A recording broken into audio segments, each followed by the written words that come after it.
మీ business ఏదైనా మీ ఊర్లో promotion చేయాలంటే అది సుమన్ టీవీతోనే సాధ్యం. ఇప్పుడే సంప్రదించండి. నిన్న శిమలం గ్రామం నుంచి మా పంచాయతీ నుంచి 28 మంది వాలంటీర్లు కూడా ఖచ్చితంగా జగన్మోహన్ రెడ్డి గారి మీద జగ్గిరెడ్డి గారి మీద అభిమానం చొప్పుని రాజీనామా చేయడం జరిగింది. ఎందుకంటే వాళ్ళని ఈదులకి హాజరవ్వద్దని చంద్రబాబు నాయుడు గారు అవ్వచ్చు, జనసేన పార్టీ పవన్ కళ్యాణ్ గారు అవ్వచ్చు చాలా అవమానపరిచినందుకు ఖచ్చితంగా రాజీనామా చేసి మేము వైఎస్ఆర్ కాంగ్రెస్ పార్టీకి సేవ చేస్తామని, అలాగే క్యాన్వాసింగ్ కూడా చేస్తామని రాజీనామా చేయడం జరిగింది.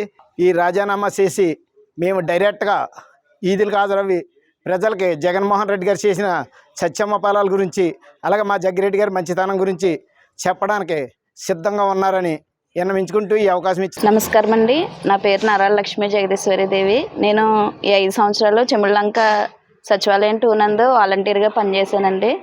సో జగన్ గారు మా మీద ఎంతో నమ్మకం ఉంచి మాకు ఈ బాధ్యతలు అప్పగించడం జరిగిందండి. సో ఈ 5 సంవత్సరాలు కూడా మేము ఎటువంటి వివక్షత లేకుండా మాకు ఇచ్చిన డ్యూటీస్ని మేము సక్రమంగా నిర్వర్తించాము.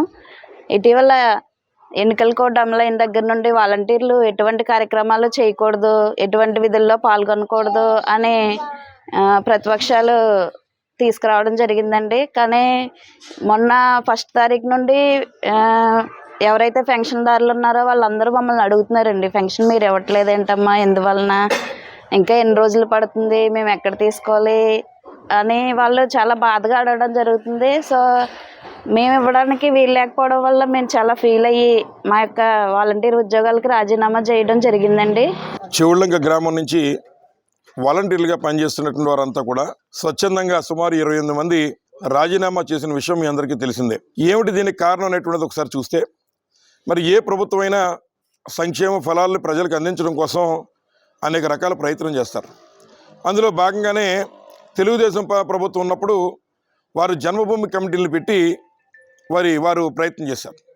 అలాగే వైఎస్ జగన్మోహన్ గారు వచ్చిన తర్వాత ఈ రాష్ట్రంలో ఉన్నటువంటి యువతకు గుర్తింపు ఇవ్వాలి, వారికి ఒక గౌరవం కల్పించాలని ఆలోచన చేసి వారందరికీ ఒక అవకాశం ఇచ్చి వాలంటీర్ వ్యవస్థను నెలకొల్పి, తద్వారా ఎవరైతే తమ పనులు వారు డైరెక్ట్గా వెళ్ళి పంచాయతీకి వెళ్ళి చేసుకోలేకపోతున్నారో అటువంటి వారికి అండగా దండగా ఉండాలని, వారికి అవసరమైతే దరఖాస్తులు పూర్తి చేసి పట్టుకెళ్ళి సచివాలయంలో ఇచ్చి ప్రభుత్వం నుంచి వచ్చేటువంటి ప్రతి రూపాయి ఇవాళ పేద ప్రజానీకానికి, ముఖ్యంగా ఎవరైతే అంగవైకల్యం చెందినటువంటి వారు, అలాగే వితంతువులు, మరి ముఖ్యంగా సమాజం అంతా గౌరవించేటువంటి వృద్ధులు, అటువంటి వారికి పెన్షన్లు ఇవ్వడంలో కానీ ఇవన్నీ ఈ పనులు చేయాలని చెప్పి వాళ్ళు పెట్టడం జరిగింది. సరే, వ్యవస్థ అయితే నెలకొల్పాడు, కానీ ఆ వ్యవస్థలో పనిచేసిన ప్రతి వాలంటీరు, ఇవాళ మన ఆంధ్ర రాష్ట్రంలో ప్రతి వాలంటీరు పెట్టిన వైఎస్ఆర్ కాంగ్రెస్ పార్టీ పేరు తేవడమే కాదు, ఈ యొక్క ప్రభుత్వానికి పేరు తెచ్చే విధంగా మన కరోనా సమయంలో మరి వారి ప్రాణాలు తెగించి మరి ఆ రోజు కూడా సర్వీస్ చేయడం, అనేక మరి సంస్థలు ఈరోజు మరి వాలంటీర్ని మెచ్చుకున్న సందర్భాలు ఉన్నాయి. అటువంటి తరుణంలో మరి ఏదైతే ఎన్నికలు వచ్చినప్పుడు ఎన్నికల కమిషన్ కొన్ని నిబంధనలు విధించారో వాటిని కూడా వారందరూ తూచే తప్పకుండా పాటిస్తూ ఎన్నికల కమిషన్ కూడా గౌరవించే కార్యక్రమం చేశారు. కానీ ఏదైతే ఈ సంక్షేమ పాలనని జగన్మోహన్ రెడ్డి గారికి ఎదుర్కోలేమని తెలిసిన చంద్రబాబు నాయుడు గారు ఏదైతే వాలంటీర్ల ద్వారా మరి పెన్షన్లు, ఎవరైతే వృద్ధులున్నారో వారు ఇళ్ళు కదలలేని పరిస్థితుల్లో గతంలో తెలుగుదేశం ప్రభుత్వంలో చెప్పులు అరిగేళ్ళ ఖాళీ అరిగేళ్ళ చుట్టూ తిరిగి పెన్షన్ రాక చనిపోయిన వాళ్ళు చాలామంది ఉన్నారు. అటువంటి పరిస్థితులు పునరావృతం కాకుండా మరి వీరెళ్ళి పట్టుకెళ్ళి ఎక్కడ పెన్షన్ ఇచ్చేస్తారో అని కంగారు వచ్చి చంద్రబాబు నాయుడు గారు కోర్టులో వీటిలో వేసి మరి వాలంటీర్లు కనీసం వృద్ధులైనటువంటి వారికి కూడా వచ్చేటువంటి పెన్షన్లు కూడా నిలుపుదల చేయాలనే ప్రయత్నం చేస్తున్నారు.